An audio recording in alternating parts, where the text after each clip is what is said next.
welcome to the Final Whistle No Football Edition this week. I am Mark. That's my guy Kyle. Kyle, how are we doing on what is a pretty spring-like day here in Ohio at the time of this recording? It's almost like 50, 60 degrees in February. Kind of unheard of. How you feeling today? You know what? I'm doing good. Life's good right now. We got the Olympics going on. You know, we got some football off season. As Mark alluded to, we're done with football for at least till next week. So we decided to change it up a little bit. But I'm doing great. It feels like spring before it goes back to the fall or to the winter. So it's going to be an up and down couple of weeks until we get that straight on spring. So when spring's in the air, baseball's in the air. March Madness in the air, and we cannot wait as we get towards everything with everything. So it's episode 29, and we want to say really quick before we get started again, thank you to all who came in last week for our live show. We appreciate you so much. It was an amazing time. We had fun, interacting with you all and hanging out and doing all that stuff, live chat. We are going to do one in March, the last Wednesday in March. I believe March 25th is that Wednesday. So that week we're going to do another live show, probably a little earlier so we can try to get maybe even more people. We'll talk more about that as we get going. But yeah, stay tuned for that. Last Wednesday in March, live show over on YouTube because it's been going well the past couple of times. So we're going to keep it going and go from there. All right, we got a lot to get to as we start with the Olympics. As if you all know, the Olympics come every 4 years, or if you count between Olympics, every 2 years, summer and winter. We are in the Olympic cycle, and there's a lot to discuss. As before we really get into it, Mark, I know you've been watching a little bit, going back and forth on it. What stood out to you in the first week of Olympic competition as we head towards the final days of this event? Yeah, I think a big thing for me, kind of just as an overall thing, Italy being as high as they are in the medal count. Yeah. I feel like when you talk about Olympic cycles, especially this is the Winter Olympic Games, you don't really think of Italy as a super powerhouse team. I'll call it team, so to speak. When it comes to the Olympics, and Canada being as low as they are, Canada all the way down at 13 for the Winter Olympics. That's what kind of is standing out to me at the current moment in time. Norway, you expect them to be pretty good, especially in the Winter Games, all things considered. The United States is sitting at third, but Italy right above the U.S. at second with 23 total medals, 8 gold, 4 silver, and 11 bronze. Just very interesting. They're having a pretty great showing here, to say the least. I know as we speak right now, there's a few things going on. The bobsled is today. I know curling is on right now. Everybody loves a good curling.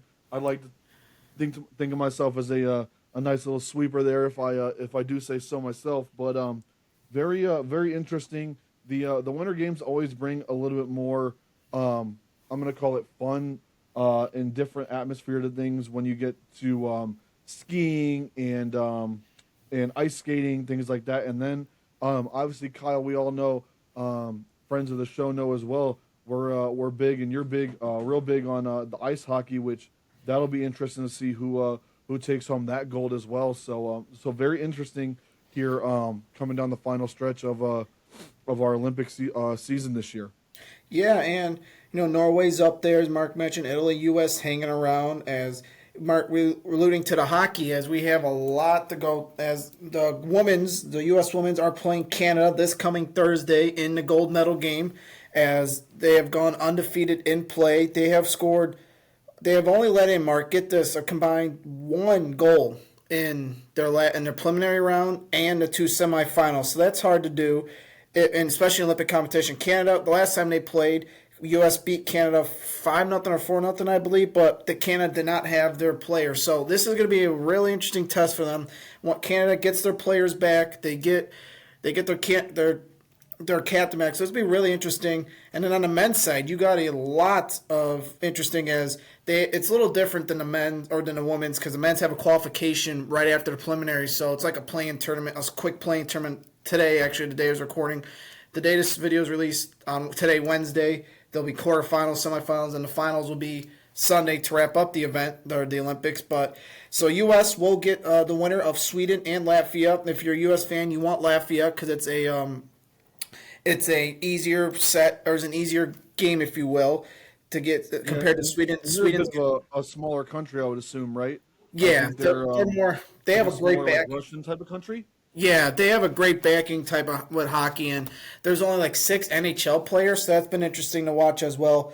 As they go then Canada for the men's, they're just a wagon. They're going to be probably, and I would be surprised they didn't make the gold for the men along with the women's. But it's very interesting that it could be both the U.S. and Canada in both gold medal games for hockey, as we're looking forward to that.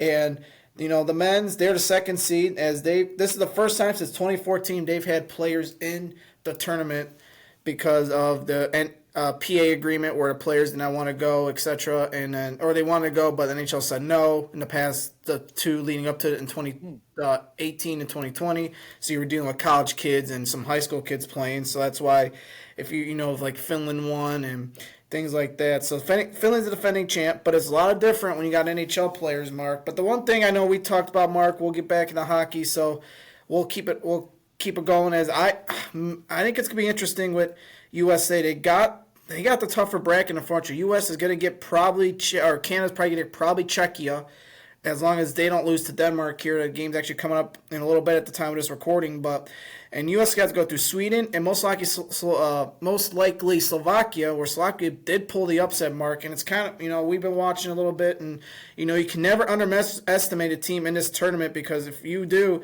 you could be upset and you could be, not even finishing in the medal rounds knowing that you're going to be playing, not even playing for a medal. You'll be out of it and you get to be going home earlier than expected.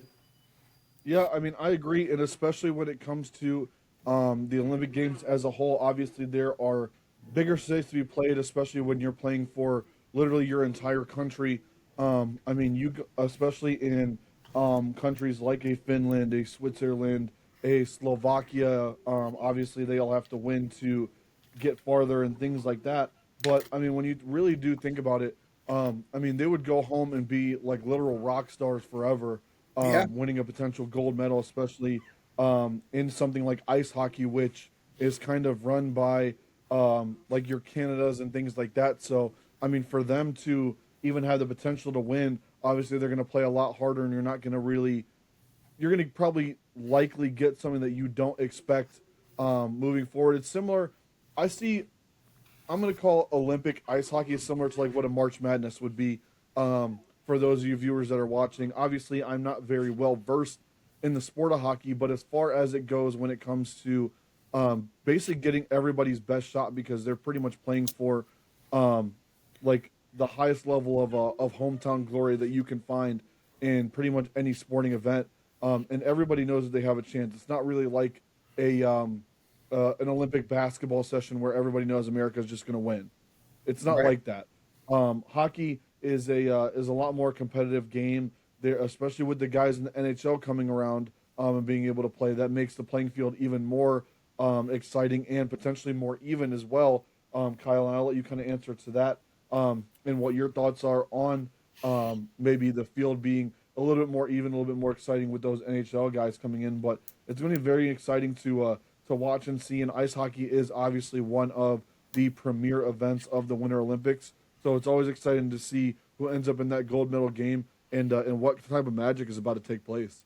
Yeah, and with the men's, it's there's like the teams like Canada, U.S. I'll go Finland and Sweden have pretty much all the NHL players. Even the women's kind of on the same thing with that because you got like teams like Denmark, Latvia, Czechia. They only have like probably 10 or less NHL players in there. So yeah, you get the younger kids, you get the a little bit of experienced kids, and if you get catch at the right time, because in the first game of the tournament, Slovakia defeated Finland. Now, granted, Slovakia's playing in a playing game. Finland's got the quarterfinal bye, so that's kind of different. That's maybe first game jitters or whatever. Yeah, they're But playing it as like a warm-up game almost. yeah, it was like a playing game. This is a playing game. But yeah, the first round, the preliminary round, Finland was upset, as I said, by Slovakia. So I think Finland had to get their footing in, and they were able to, and they came in second in the group, and will be playing. Had to wait in the quarterfinals, but it's very interesting to see how this goes when you got the NHLs, because I would be very, very surprised if it's not U.S. or Canada winning gold, because there's too much firepower, there's too much skill, and if I would say I don't, but for sports I don't like Canada. I hate Canada with a passion. Just like for you guys that don't know, the rivalry for Canada and U.S. It's like Michigan Ohio State, if you will. The hatred's there. Brown Steelers, hatred's there. Like you just during this Olympic event.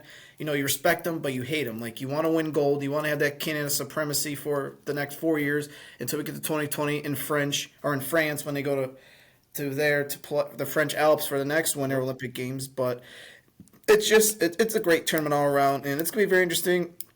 It should be U.S. and Canada in the final. If it's not, then I think the team that would not make it would be U.S. just because of their coaching.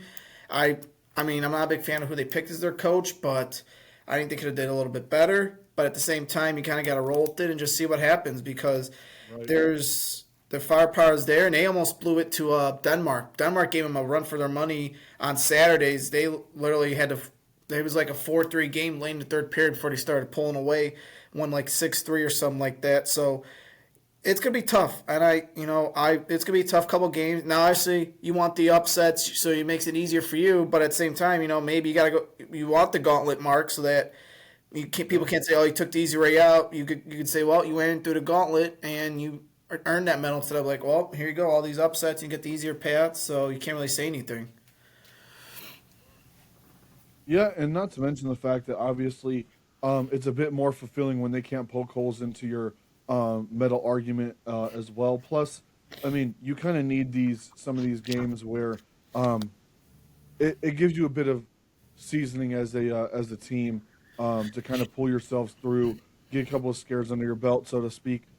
Again, for those of you viewers that maybe don't understand hockey or don't maybe watch the Olympics as we're kind of talking about it, it's very similar to March Madness in the sense where like you got to kind of go through some tests to understand where you're at as a team and what you really need to work on. Whether you lose or not, obviously, is a lot more important in the Olympics, especially at this stage.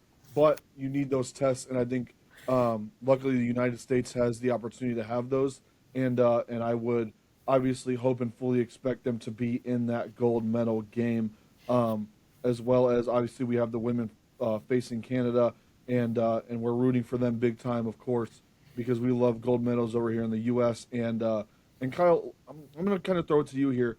How do you feel about the United States sitting at third here in the Winter Olympics at this stage in the Olympics with 19 total medals? We're tied with the Netherlands for gold medals with 6 at the gold medal count, 8 silver, 5 bronze. How are you feeling about the United States and their performance so far? Yeah, there's been. I mean, it's none to the other countries and competitors. Just one watch. There's been a lot of misses. There was a U.S. as we're gonna go. Let's do. I'm trying to think how to input this. Yeah, so there's been a lot of misses and a lot of big things that have happened during this event. That's kind of maybe limited some medals for the U.S. We could start with if you all watching or follow at least somewhat of sports, you would know Lindsey Vonn, the skier, who literally had broke her leg skiing last week at the beginning of these events, and she literally a couple weeks before the event she tore her ACL, and she tried to play with she tried to work with a brace and all that, and it was going good the first couple of days, and then all of a sudden she crashed and she had to be life Yeah, flighted the to wheels a kind of just fell off. well she fell and she broke her leg, so she had to be life flighted and go to a local hospital to get this. She during the event last week, so she had like 3 surgeries Yeah. already. Before she had 3 surgeries already before flying back to the U.S. She should be flying back to the U.S. within this next week to get. She gotta get like another couple surgeries. So this could be a tough road for her to come back. So I think when it comes to you're missing opportunity on Lindsey Vonn getting a medal. You're missing out on there's a couple figure skaters too that Lilia Malinin, who missed podium after falling twice during his performance. He didn't even podium, so he couldn't get that. And some snowboarding stuff. It's the U.S. is not in it. You got like a couple Japan people. You got a Kazakhstan guy that finishing some of these events first. So I wouldn't say it's frustrating. I think I love all the West. I think the hockey's more, and like the curling and all the other sports are. I think Summer Olympics are more U.S. Like they got the basketball, they got the They got the baseball and all that hockey, and Yeah. hockey's literally you're riding or dying on because we don't in the snowboard you don't have that Shaun White anymore. Who Shaun White, if you all know Yep. the Yeah. amazing snowboarder who was fantastic back in his day. That when he was competing for Olympics, pretty much getting podium every single time he ran out there. So it's gonna be very interesting. But Mark, it's just, I mean, you have the sports that you're good at as a country, but at the same time, and then you have sports that are like, well, okay. And I'll be honest, I didn't seeing these Japan and Kazaki and Stan guys, like I was very surprised because Japan at one point in the snowboarding last week, they had three guys on the podium at once. That was very incredible. So it's just, you got to tip your cap to them. And it shows like that, whether you're smaller or you're not that small, you could still compete. And like the Kazakhstan guy, Makilia Shiradov, sorry, I can't pronounce the name if I pronounce the name wrong, but when these big, I like to see outside, if we're not facing them, I like to see these smaller countries doing well, and we've seen that in the first men's singles of figure skating, excuse me, when Yep. they medaled and podium, and it's not the U.S., which sometimes it's good for the event and the Olympics itself when you got smaller countries medaling and doing well. Yeah, I would agree. As far as that goes, I mean, if the U.S. isn't going to win, I definitely do enjoy, and I think all of sports works kind of this way. But you do begin to enjoy kind of, I'll call it the quote unquote underdog story, or these guys from countries that you really don't expect to compete very well in an Olympics, especially a Winter Olympics. Obviously, the U.S. you assume they're going to be strong in every Olympics. The winter, they're a little bit less strong than, especially now, obviously, than what they are in the Summer Olympics typically.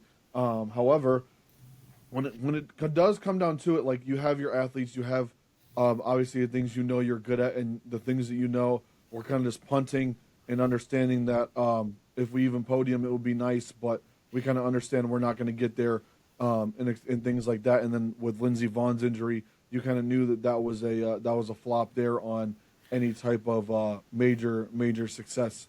So we're kind of riding on hockey, but I do agree with you there, Kyle, on the fact that it is really nice to see smaller countries begin to compete as well. I think the world has a lot to offer when it comes to, especially the Winter Olympics and like singular people sports. Olympics, for those of you that don't really follow, while there are teams, of course, it's a lot of single people just really putting the country on their back for an event for a couple of days, essentially. So it is pretty cool to see those people really just excel at their one single sport that they've worked their whole lives on, and it's pretty incredible to see when they come from these countries that you never expected to even have these sports come in and get some gold medals. So that's always an exciting thing to see, and I think you're seeing it, more this Winter Olympics than what you're normally used to. Yeah, and besides hockey, I think curling's getting up there in a famous sport because I just think more people are watching. I know I've been tuned in more to a lot of the curling since it started. We had the mixed doubles that happened last week. U.S. came in second, Sweden came in first, Italy came in third in the mixed doubles. This was USA's first ever medal in the mixed doubles.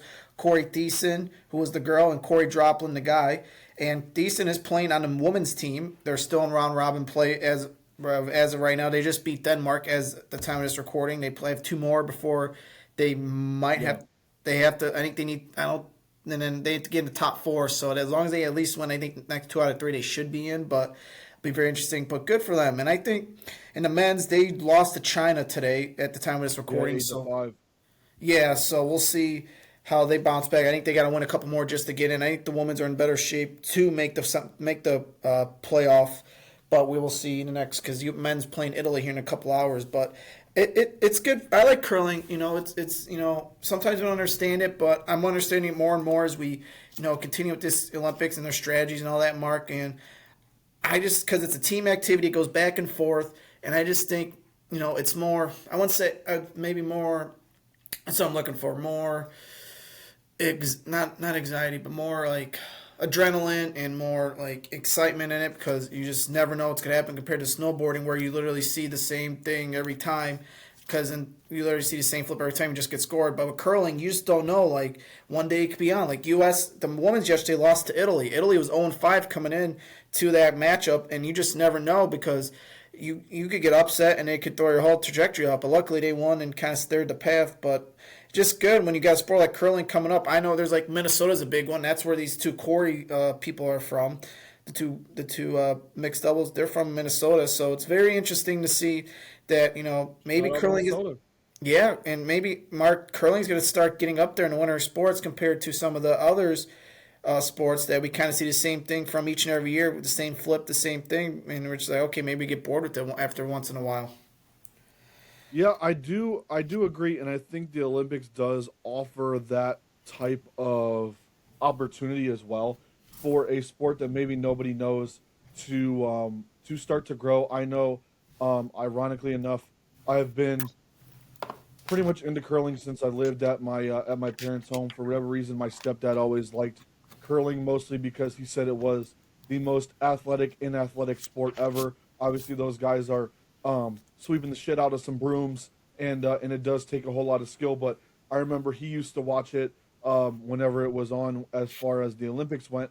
So I remember since kind of I was little watching the curling, and now being older, understanding it. It is a pretty interesting sport, and I think being that everybody can kind of do it, it makes sense as to why it is growing. Right? It's no different than some type of new club in colleges or like esports, things like that. Everybody has an opportunity to do it. There's not a whole lot of like there's not an athletic skill gap.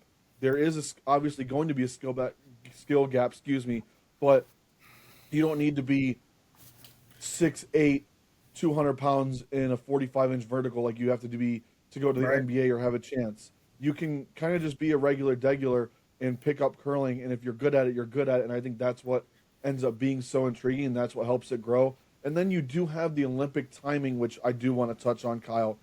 Olympics kind of come in right as football ends, right as the NBA is kind of on their mid-season break, so to speak, and things of that nature. So they really happen at the perfect time where a lot of these sports, if you don't follow them very often, you have the opportunity to let them shine on an Olympic stage where it's very nationalistic. It's very like, I'm for my country. I want to see my country win. So you really get to pick up on these sports, understand a little bit more what they're about, and find a different love for them, and potentially even want to try them out yourself at one point in time if the opportunities are available. No, I glad you brought that up. I was literally having a conversation with somebody last night about this and about what Mark just brought up, and they were like, "Oh, like you got other sports to watch too, like college softball starting, college baseball starting, and NBA." I go, "Yeah, but the Olympics come around every 4 years minus the Yep. 2 years. So like next year there's gonna be nothing. There's gonna be normal college basketball. There'd be Yep. normal football. Because once football's done, it's just gonna be college basketball for 2 months until pretty much baseball if they play. Still don't know with the lockout, but we still got that to come up. We still got and then because you won't have the summer, and the summer is the Summer Olympics are like in August, July, August. So you still got to get through February of I believe 2028. so. Yeah, February 2028 to get to August of 2028 when the Olympics start. So it's just you got to enjoy it. Like I know I'm gonna miss it. Like next Monday when this is all done, I'm like, well, what now do I watch? Because our good friend Pat McAfee's not on till next Wednesday. So there's shows. Luckily, be catching up on Yep. shows and doing this, so we won't be as bored. But you get to a point like you're all invested, and then by the time next Monday comes around, you're gonna be like, well, what the hell do we watch? Because you enjoy it, and luckily, and how about this? This is interesting too. We have the World Baseball Classic next month, so pretty much a baseball international tournament. And then you have the World Cup, which is in July. So who would have thought that? Yeah. Or I don't even know when the last time we had three international tournaments in one year, especially with the Olympics. You have the Olympics, the World Cup, and the World Baseball Classic. That's something you got to look forward to and it's gonna be a great month of March because you got March Madness and the World Baseball Classic at the same time. So Mark, you want to go back to your point? Yeah, you got the calendar and the timing, but if you get a year like this, you're going to be back to football before you know it. The way with how fast with what amount of stuff going on, and even in the winter, in the summer, or in June, you still got the College World Series for baseball and softball, and then you have the Kentucky Derby. You have things like UFC. I know we'll touch on that once we get confirmation of the White House card, but there's still a lot to be desired. Before you know it, Mark, you're back to football, and we're back to August and September talking about how bad the Browns are each and every single game. Yeah, I mean, we're definitely, as far as sports fans are concerned, we're definitely in a year where we're going to get extremely spoiled in what I would call like the big sport off season, so to speak, because obviously your NBA playoffs don't start for another couple of months, anyways. NHL too. So yeah, and NHL is still kind of ramping its way up. So I mean, as far as those regular seasons go, obviously everybody knows the NBA regular season isn't exactly the most competitive for the most part. And I know we're going to touch on the All Star game here on this recording with you guys as well. But so you kind of miss the NBA because their regular season is so wishy washy and so mundane. You have the NHL, which is a little bit better, but obviously hockey is kind of few and far between for some people. It is a growing sport. People are enjoying it more and more, but it's still an on the rise sport as it is. So if you're not kind of like one of those big three sports fans when it comes to, I'll call it football, basketball, baseball, you're kind of left wanting more a little bit. But now we have all these national plays and national tournaments where you kind of can just, in a sense, get behind your country more than maybe just being bored out of your mind with no sports. So really soak it in if you're a viewer and you're looking for something to watch, because there's a lot more going on this year than what would happen in normal years, and we're extremely spoiled to say the least. And kind of like Kyle said, before you know it, you're back to your biggest sport in America and talking about it, because let's be honest, the combine's on the way, the draft isn't too far away. So there's still going to be things to talk about, but in between those, you have big major sporting events for your country and for just big time American sports as well that are happening with the with MLB opening day kind of right around the corner as well. It's an exciting time for the additional sports to kind of get some shine.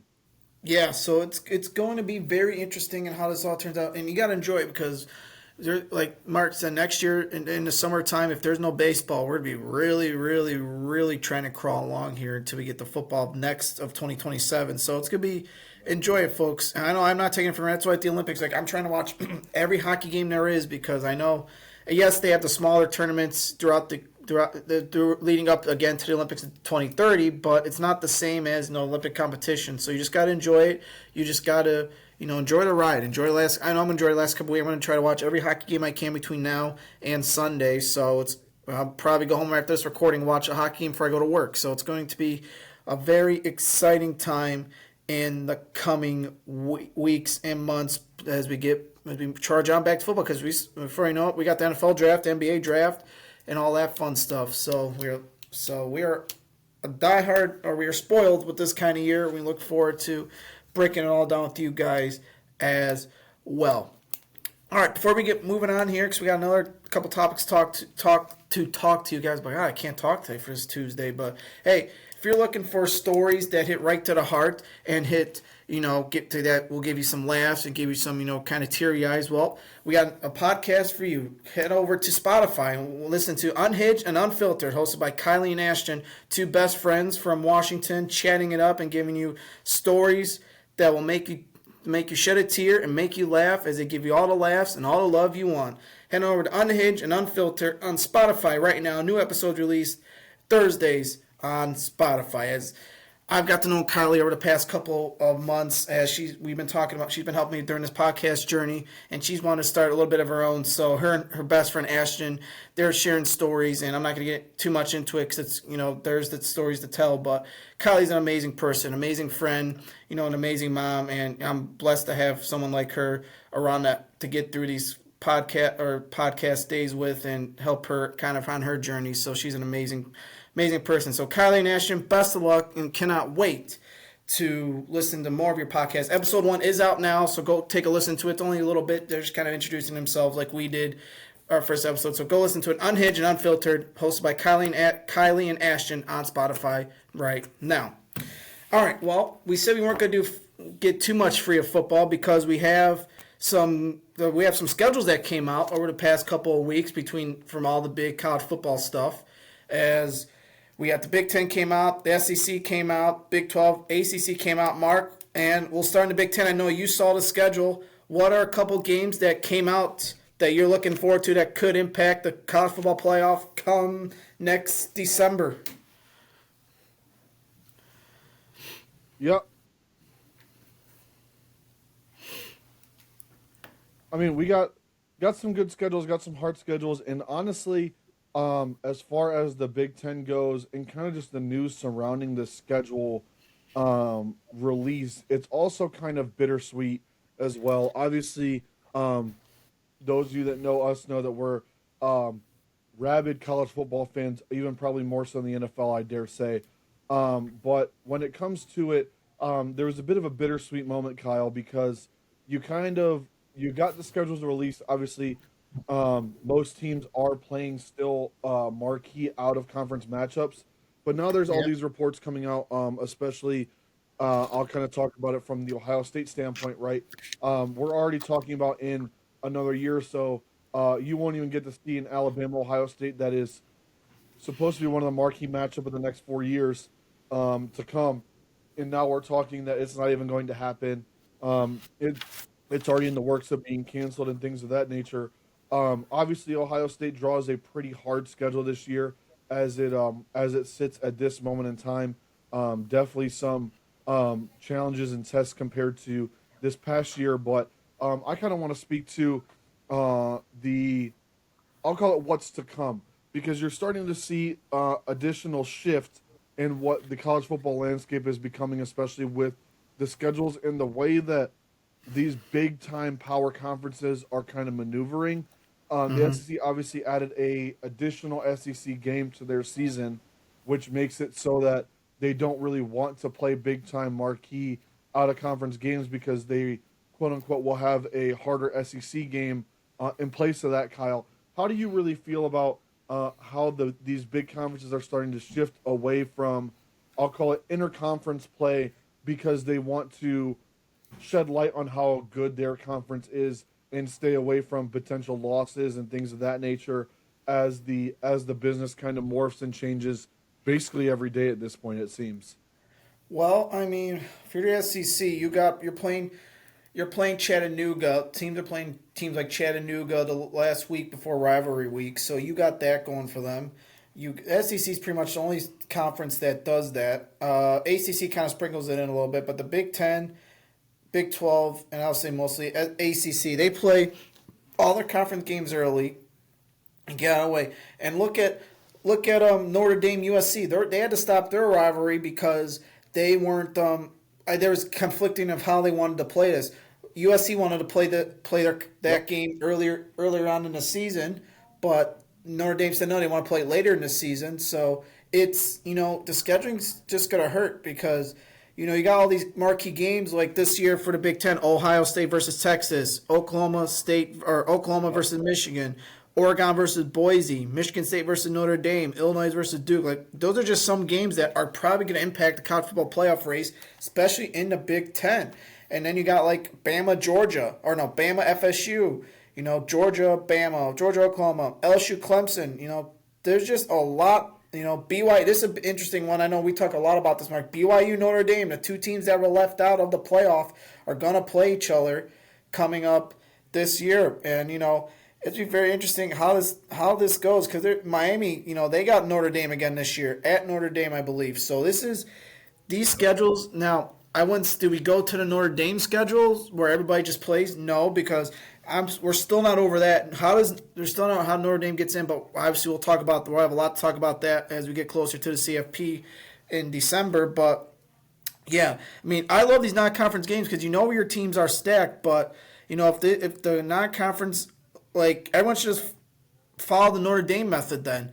Play a Cupcake, play a Sacramento State, play Chattanooga. You might as well, because now if you're we talk about this, Mark. Ohio State has to reload just a little bit. You're potentially being 1-1, knowing that if you and with your schedule, Nebraska, Iowa, Michigan, you could potentially have 3 losses before, or even 2 losses before the Michigan game, and that could pretty much Michigan could be a win or go home with regard to CFP. Now you could get in with a 3 loss, but it's gonna make it a little tougher compared to having a 1 loss or 2 losses.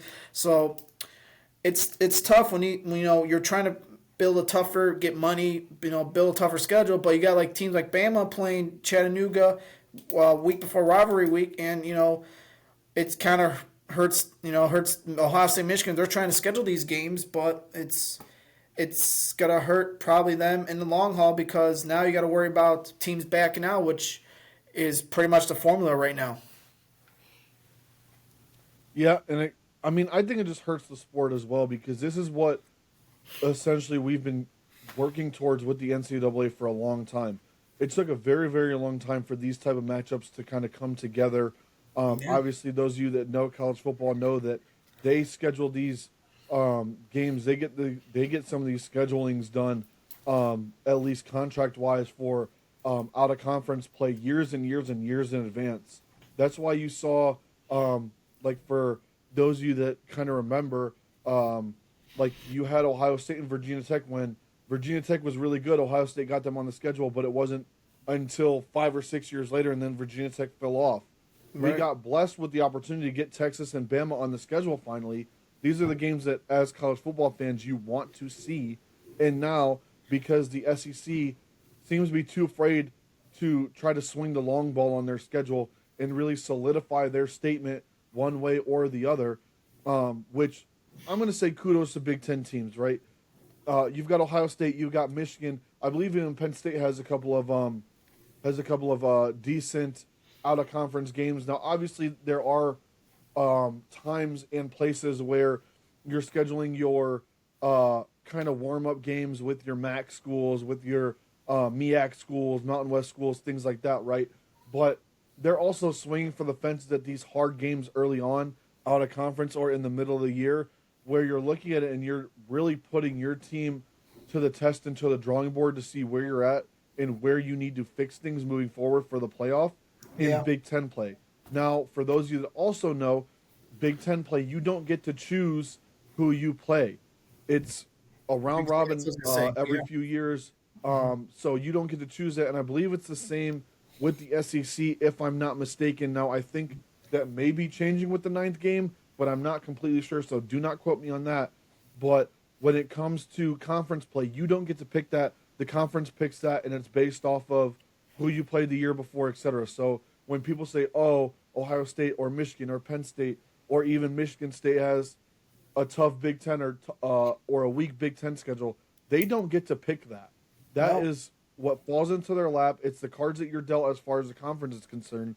You could play all the really crappy teams in the conference outside of your rival, but when it comes to these out-of-conference games, the Big Ten is swinging for the fences.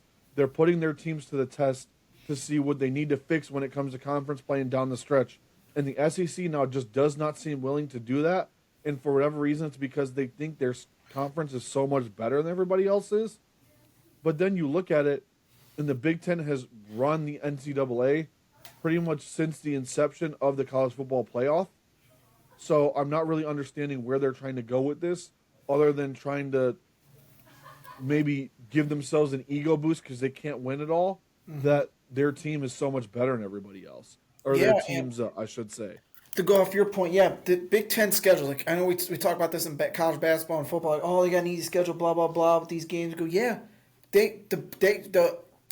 teams have no say. They have no say. It's only only non-conference. Like, okay, I'm looking at the schedule right now. I've been looking since Mark has been talking. Like, okay, Indiana plays North Texas week 1. Okay, look at North Texas, how great of a year they have. Now, and they're probably going to get dog walked because half their team's playing for Oklahoma State right now. So, and their coach led to Oklahoma State. Yep. And I'm just looking at the other schedule. I mean, Oregon, I mentioned Boise. Wisconsin plays Notre Dame, but how really good is Wisconsin going to be, especially week 1? I mean, that could be the only, turning point. And there's really, and not for the Big 12. Minnesota's got Mississippi State. I mean, both those teams are not really playing too well. So, and just looking at some of the other, like, schedules as we go, as okay. Let's see. I'm trying to. Tennessee's got Georgia Tech. That's an interesting game. Missouri's got Kansas. I mean, there's some interesting. Ole Miss got Louisville. So there's some interesting games on this docket. It's just I don't know. I mean, you got teams like Notre Dame that are in this conference that are not in a conference that think they just are owed everything and should be in the playoffs. That's not how it should be. Now it's not as we go back. It's not fair to teams that are like Michigan, Ohio State, who are playing, who are challenging themselves against Texas and the Oklahomas to play to get a better resume win. Especially if Oklahoma's going to bring back John Mateer, they're going to have guys Texas going to bring back Arch Manning. They're going to bring back a good solid point of their defense. So it's frustrating when people in the SEC are complaining, but Big Ten has won 3 straight years in a row. Could it be 4? I don't know.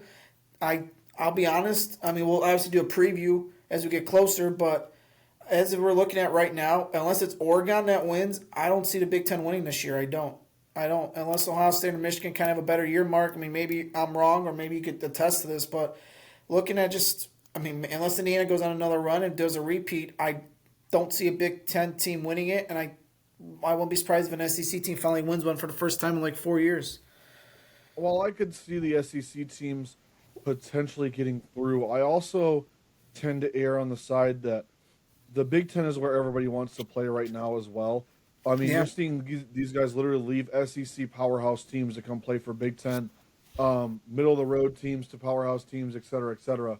So, I mean, the Big Ten kind of has just reloaded year in and year out. You see Indiana kind of, absolutely demolish the transfer portal early on. They're going to be reloaded. Michigan did pretty well in the transfer portal as well. They're reloaded, and they have some guys coming back.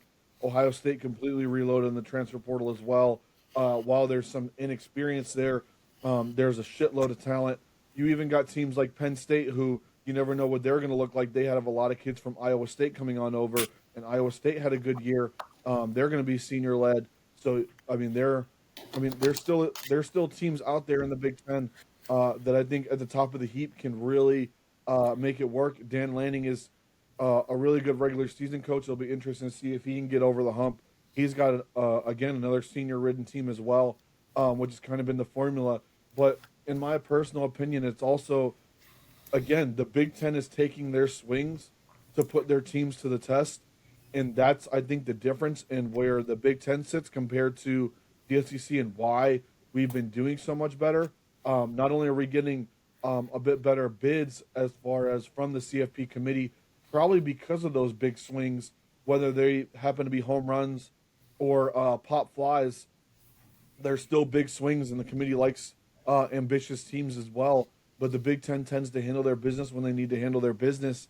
And I think whatever Big Ten team comes out on the top, I'd say the top 3 is going to be a hard out and could probably win it all as it sits right now. Obviously, that's why the games are played, is to answer these type of questions. But as of right now, I mean, the scheduling itself in the Big Ten, every team has a pretty hard schedule, or at least a couple of hard games to get through that are really going to allow us to see how battle tested some of our favorite teams are, and some of the teams that we probably hate are, and see where they end up. And that's, I think, the exciting part of the Big Ten and these schedule releases is every team is getting more and more competitive every single year.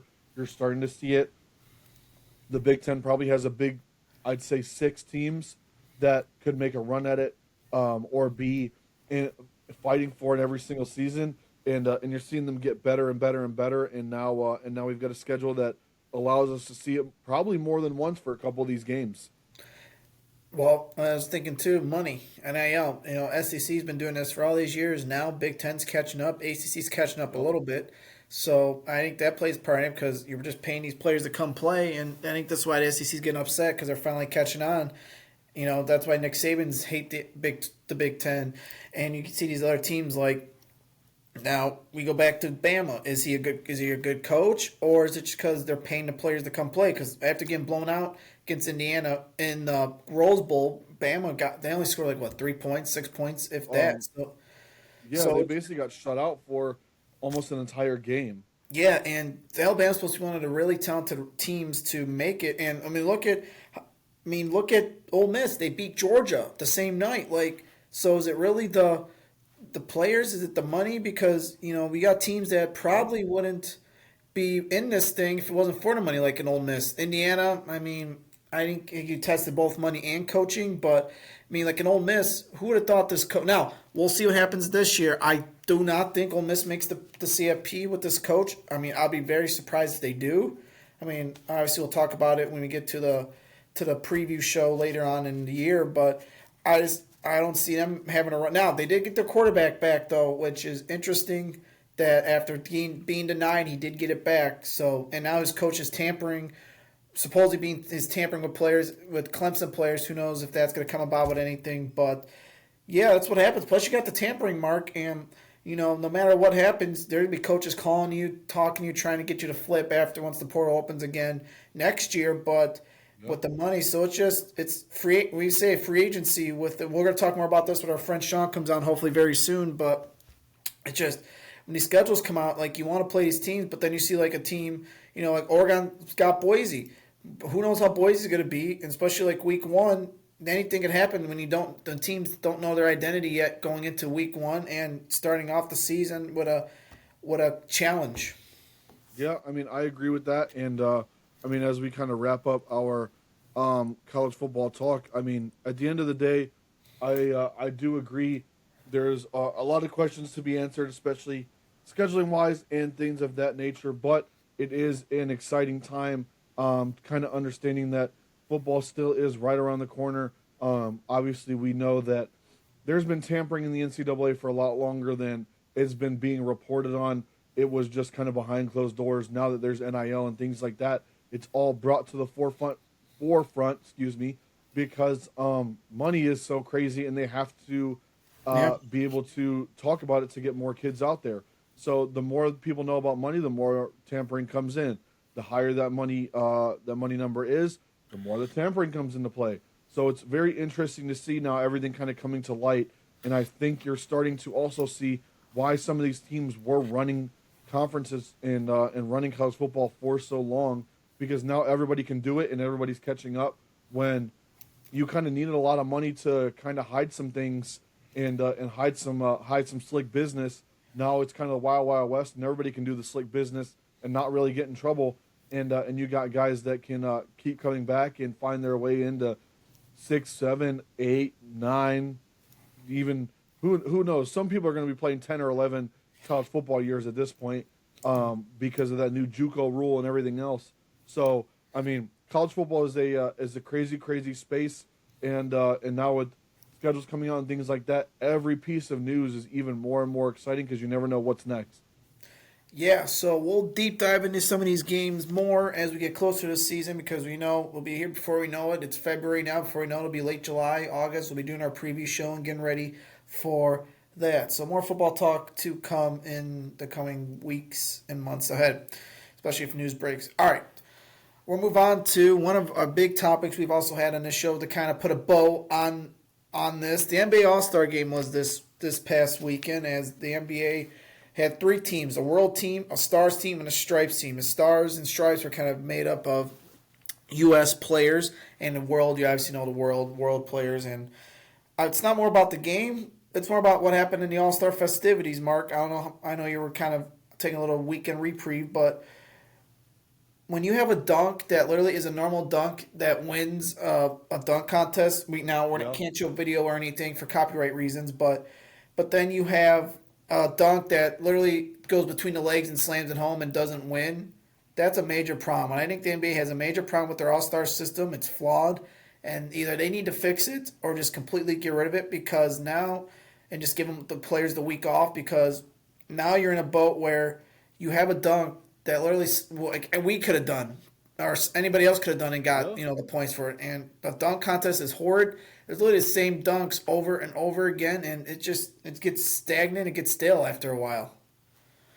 Yeah, I agree. I mean, I was luckily able to catch a lot of the All Star festivities. Unfortunately, I think when you look at the dunk contest, not only do you not have, and this has been a problem for years, not only do you not have the name star power. I mean, there are a bunch of no name guys you had a guy that you literally couldn't let in the dunk contest because people weren't going to do it, and he's a two-way player that plays mostly in the G League, and Mac McClung, who has won it 3 times in a row. Now, granted, he's done some actual good dunks to win those dunk contests, but at the same time, there's only so many dunks I think you can do as an NBA player. Yeah. I There was ideas that were floated out there that have been floated out there for multiple years now that I'm actually on board with personally, which is bring in some of these like YouTube or TikTok dunkers where they're like willing to try anything and everything, even if it means potentially, God forbid, getting injured. Because a lot of these guys, they don't want to do dunks, they don't want to do skills competitions, they don't care about things. Why? Because everything is about injury because of money. Yep. There's guys out there that literally dunk on YouTube every single day, dunk on TikTok every single day, that are doing things out of this world that we actually have never seen before because they don't mind the potential risk at hand to do something crazy and go viral. You should bring those guys into the dunk competition and let's actually see some things that we've never seen before. Not just some East Bays where you're putting it through the legs, not just some jumping over fucking E40 or whatever it is. Like, that's been done before. We saw that. It was cool 10 years ago when we were kids. It's not cool anymore. And now even the 3-point contest doesn't have the same buzz. It's got the star power. You want to see how many people can hit however many threes because threes are huge in the NBA right now. But as far as like the NBA festivities leading up to the All-Star game, especially now, they're almost just as terrible as the All-Star game. Like, Kyle, I mean, we'd even talk in our friendly group chat as much about it this year. And last year we were at least going crazy about the 3-point contest. Even now the 3-point contest is starting to die off. And that's been the main attraction. Now, obviously, there's some reports that there's going to be some huge names next year. But is that going to really move the needle? I don't know. Right. Now, I will say, as far as the actual All-Star game itself goes, that was probably a more competitive one than we've seen in multiple years. But I also think that is based off of the fact that you have a lot of these young players that are kind of bringing some of the spark and the energy back. You have guys like Anthony Edwards and Wembanyama who kind of don't like each other and are jostling for who's going to be next after LeBron leaves, after KD leaves, after some of these big guys are about to retire. They're kind of jostling for that top spot, and they're kind of bringing some of that, I'll call it hateful energy, but it's not hateful outside of really on the court situations, but they're bringing more of a competitive fire back to the game that I started to see a little bit, Right. where Wembanyama is really going for it. He's making it competitive. And Edwards is playing defense. He's making things competitive. So maybe there's some hope there, but I think if you can't fix some of these festivities that you have going on, leading up to this All-Star game, as some of these guys retire, you're in a world of trouble, and I think you're going to end up just needing to kind of do as we've said for the NFL Pro Bowl when it comes to the NBA All-Star game, and allowing it to be namesake alone, allow guys to put it on their resume, and then just be done with it. Give guys the week off. They were voted by the fans and by whatever media members they wanted to be NBA All-Stars, and that's that, and let them get their weeks off to make a big competitive run in the second half of the season. What about let's backtrack, go to the competition you said with the dunkers. What about if I was talking to this couple people, what about doing like a horse game? I mean, or a pig game. I mean, you need to do something to Yeah. change it up. Like now, granted, it'd be a little harder, I think, in an arena. I mean, unless you have shots, which I mean, we've seen Steph Curry make shots. We've seen other people make shots. So I think it's very, Yeah. it's doable, but something to change it up. Yeah, we see dunkers, but at some point that's gonna get tiring too. I've seen the same dunkers coming back. The TikTok and YouTube stars. But I get what you're saying on that. It's just it's not fun anymore. Like trying to like stay focused on it throughout the whole thing was kind of hard. Oh, yeah. It was a very hard watch.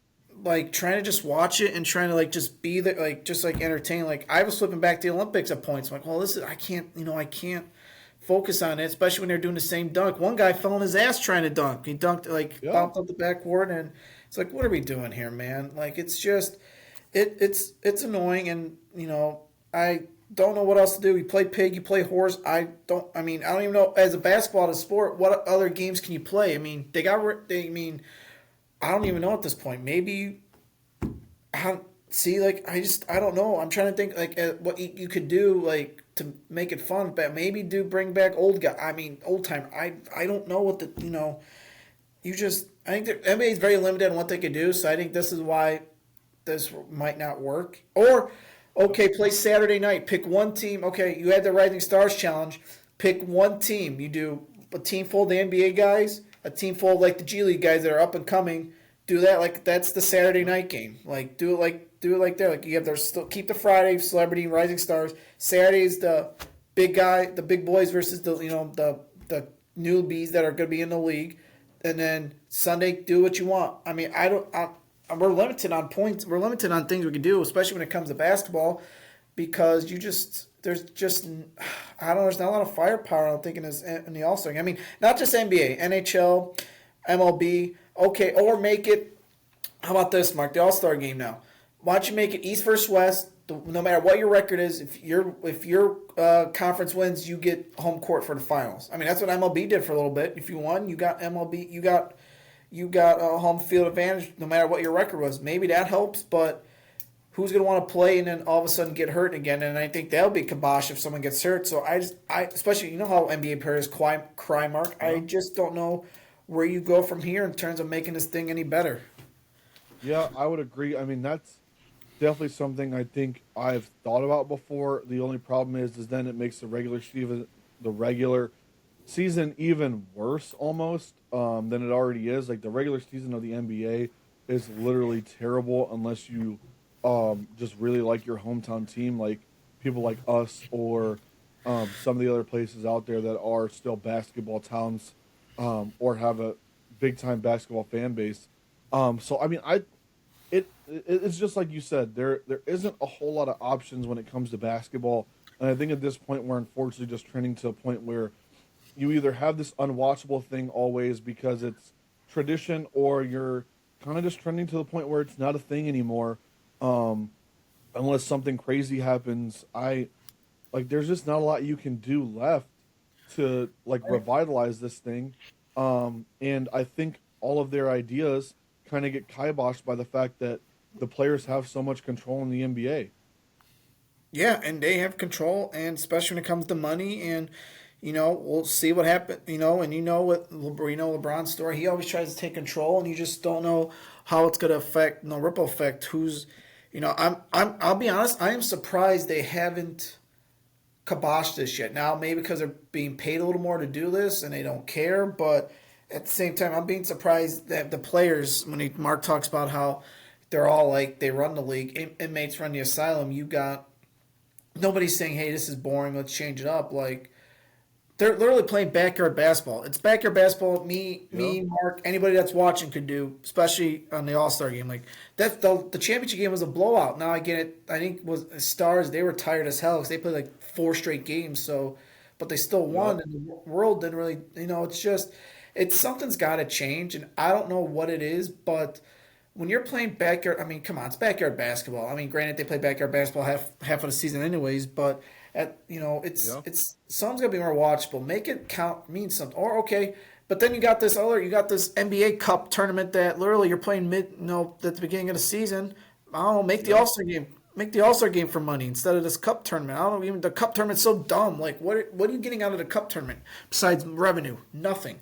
You're getting those are just extra games that your teams are risking injury, and then make the All Star game. Well, I think was the All Star game for money once a couple years ago. Maybe I'm wrong. I don't think it was, but it was a charity thing. It was a charity thing. Charity thing. Okay. I mean, it's just like at the end of the day, I just think that the NBA is almost too far gone as far as how they can fix things. They've been trying to get control back.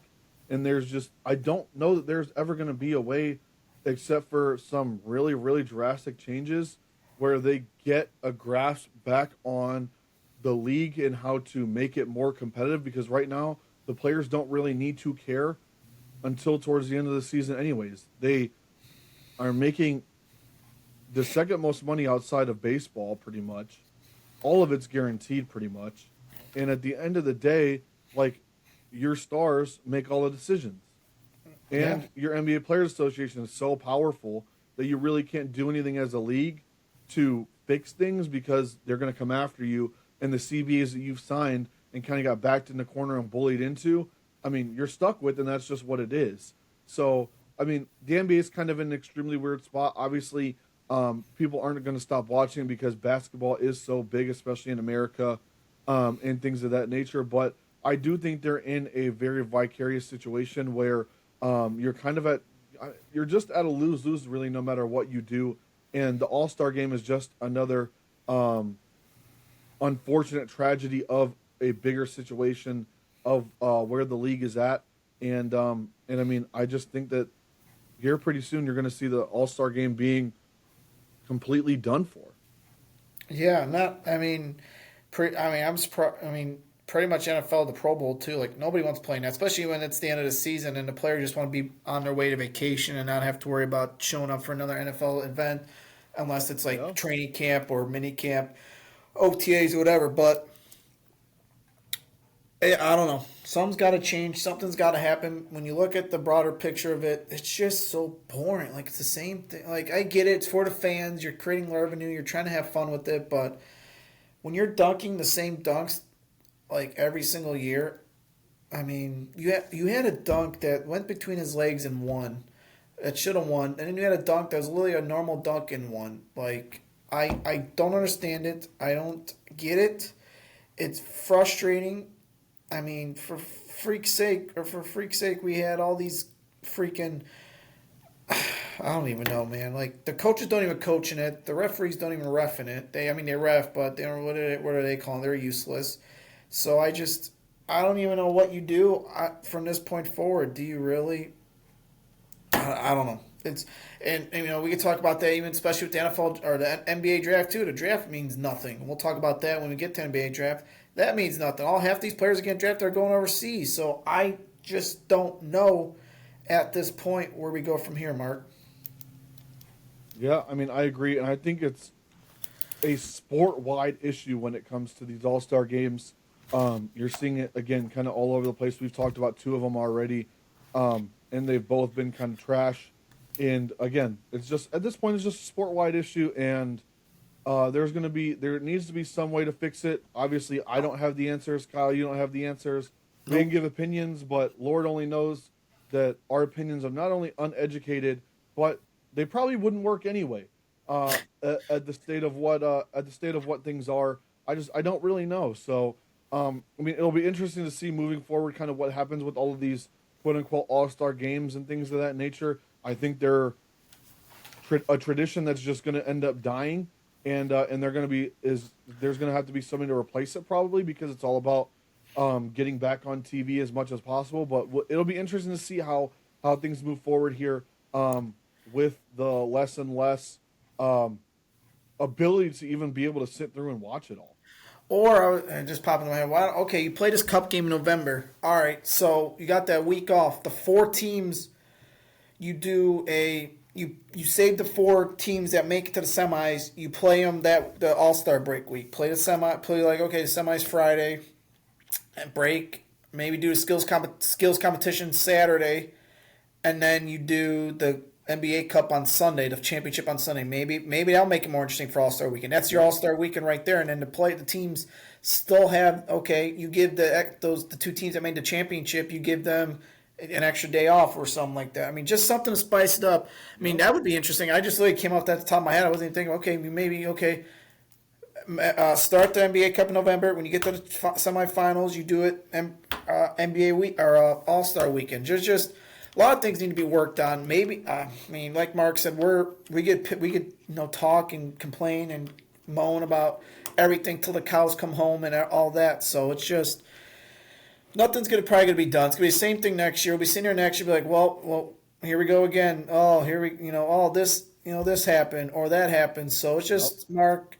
I think we just gotta roll. Hey, I mean, enjoy it because who knows? One day they might cancel it and we'll just be stuck. I like my idea, even though it's probably not going to happen due to Yeah, Cup I, and I'm with NBS. it.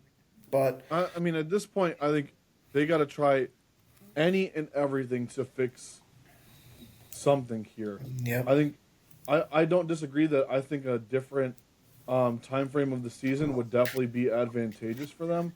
Um, I mean, again, I just don't know where they go from here, and it's very hard to kind of sit here and process based off the fact that we know that they've been trying to do things and they all just fail. So, yeah. I mean, at this point in time, I guess we're in wait and see mode with the NBA now as well.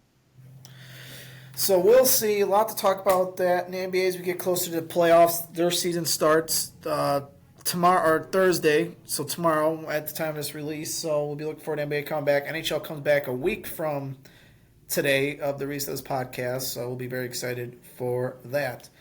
Well, episode number Yeah. 29 is in the books, Mark, next week. How about this? Episode number 30. We are so excited for. How can we believe it, Mark? 30 episodes already. And we have a special guest coming next week. We're going to talk baseball. We're going to get the baseball preview going as our good friend Christian, who's been helping me through this, kind of process. He's going to jump on. We're going to talk baseball, maybe some college baseball, his kind of career path we'll let him tell his story a little bit. So it'll be very exciting for that. But our episode number 30, Mark, how about that? 30 weeks Yeah. ago, we started this journey. Look where we are now, still uneducated, still have stupid opinions, but we're still going through it week in and week out.